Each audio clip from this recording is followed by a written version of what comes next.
Make sure you stick around until the end to see how you can win free gear and products. Hey, this is PJ with CLKsupplies, and I'm going to go over everything that you need to know about the second most popular transponder key in the USA today, the Ford H92.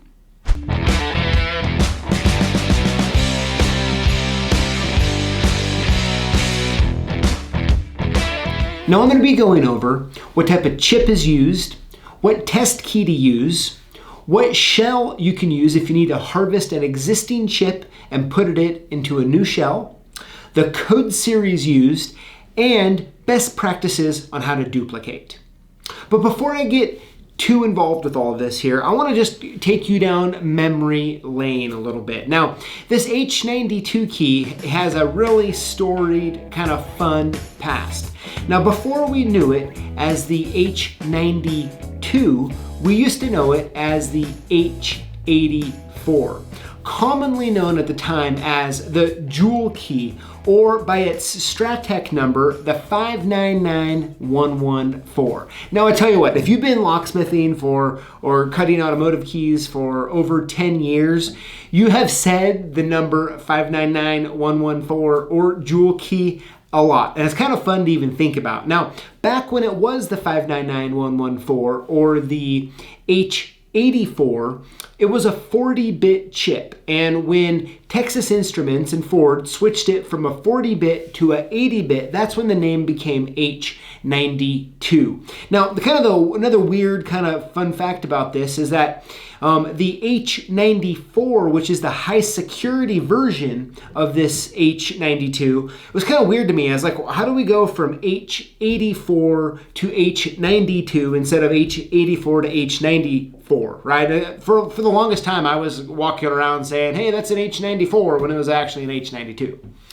Now, the reason they called it the jewel key was because of the Ford emblem was like this little jewel, like little piece that they put on it, it was full color, looked pretty cool. Now, later on, they started making them without the jewel on there, but for the longest time, it was the jewel key or the 599114. But anyways, that's a little fun history for you. And one of the number one reasons this key is so popular is Ford was committed to that H75 edge style key for many, many years. Which, truthfully, I kind of like the key. It's easy to cut, which I'll get to here in just a little bit. Now, as far as the chip goes, as I was just talking about, it is the Texas Instruments 80-bit. It's a 4D63 chip. All right, now it's backwards compatible to the older 40-bit keys, and that's why you no longer need to stock a H84 and a H92. You can just stock the H92 because that's a 80-bit backwards compatible with the older 40-bit. So as you can see, it has quite the history with this key. Now, as far as the test blade goes, it's the H75 is what I suggest you use. Now, when you look in the books, it's going to tell you to use a H86 service key, which is also a little frustrating because there's also a transponder key called H86, right? So you can get all messed up, trying to understand what's going on. Okay, so is what you want to use for a test key, a service key. Just use the H75. You'll be perfectly fine doing that, and you already have those in stock. But if you really want to get technical, you can use the H86 service key, which is an actual metal-headed key. It looks very similar to the H75, but I want to make sure you're not going to get confused with the H86 transponder key. Okay, so that's something completely different.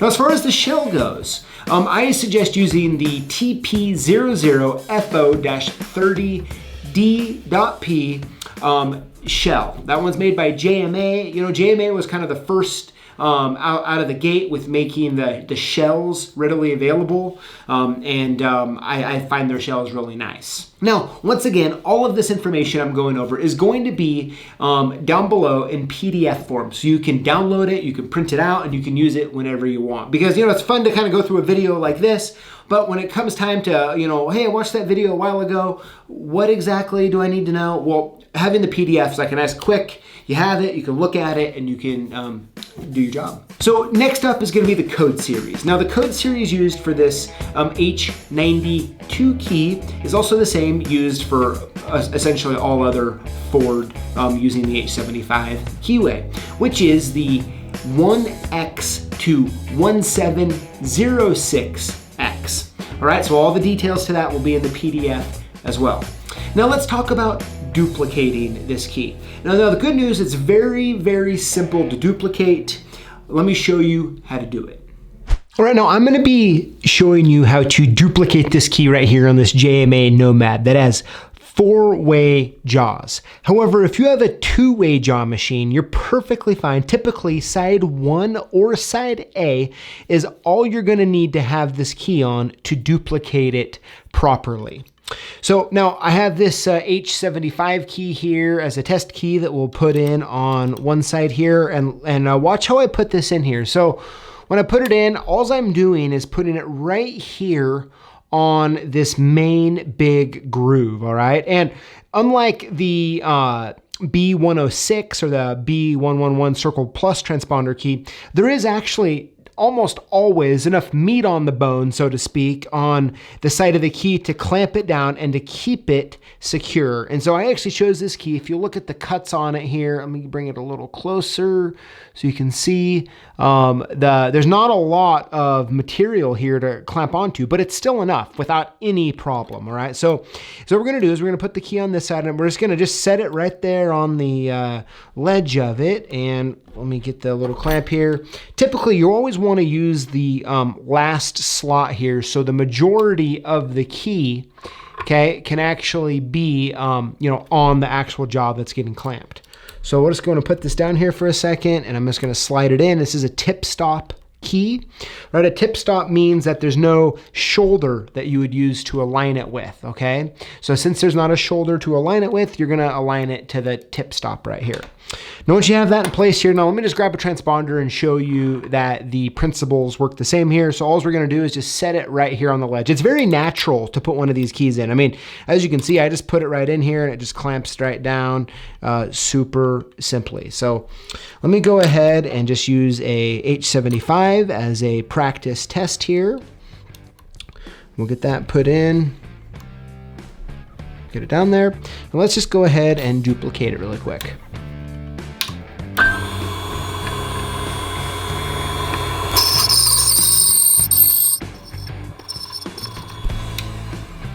Okay, now that we have one side done, we'll just flip it around and do the same on the other. So I just did a little buff just to get rid of the deburrs there. And all we're gonna do is just flip over this one key here. Now, some of the rule of thought with duplicating double-sided keys, right? There's a cut on both sides. Some guys like to flip it and cut the other side as well, which is not a bad practice. However, I kind of do it based on the wear of the key. If it's a pretty worn key, I'll flip it over and do both sides.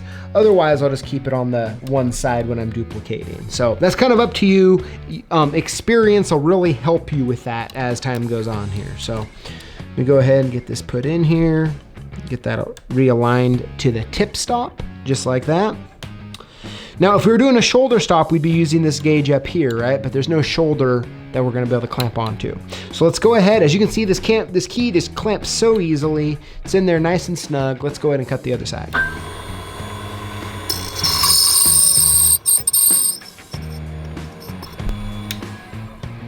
And there you have it. That's how easy it is to duplicate one of these H75s or H92 transponder keys. All right, and that's how you duplicate an H92 transponder key. It's pretty simple, but you still want to make sure you follow good fundamentals. And if you're new, use that H75 service key to help you gain the confidence you need to start cutting on the actual transponder keys. Make sure you download that PDF guide in the notes below as a nice quick reference sheet. Thank you for watching, and we'll see you next time.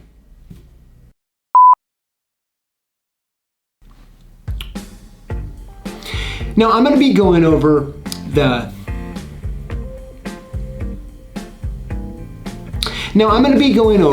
the chip used, the blade used. Now I'm going to be going over the chip used,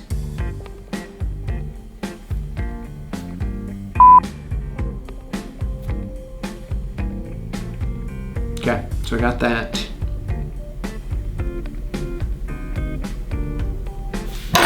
So move these.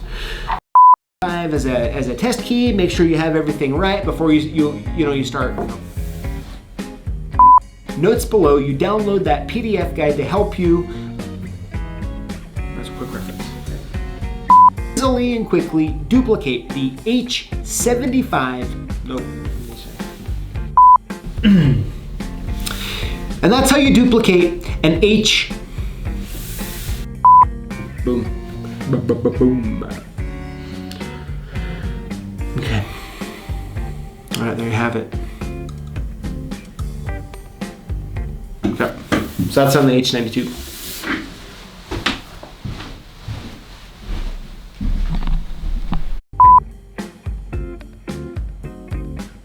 I'm guessing if you just watched this video that you work with locks and keys. And to us here at CLKsupplies, that makes you a lock boss. And we wanna hook you up.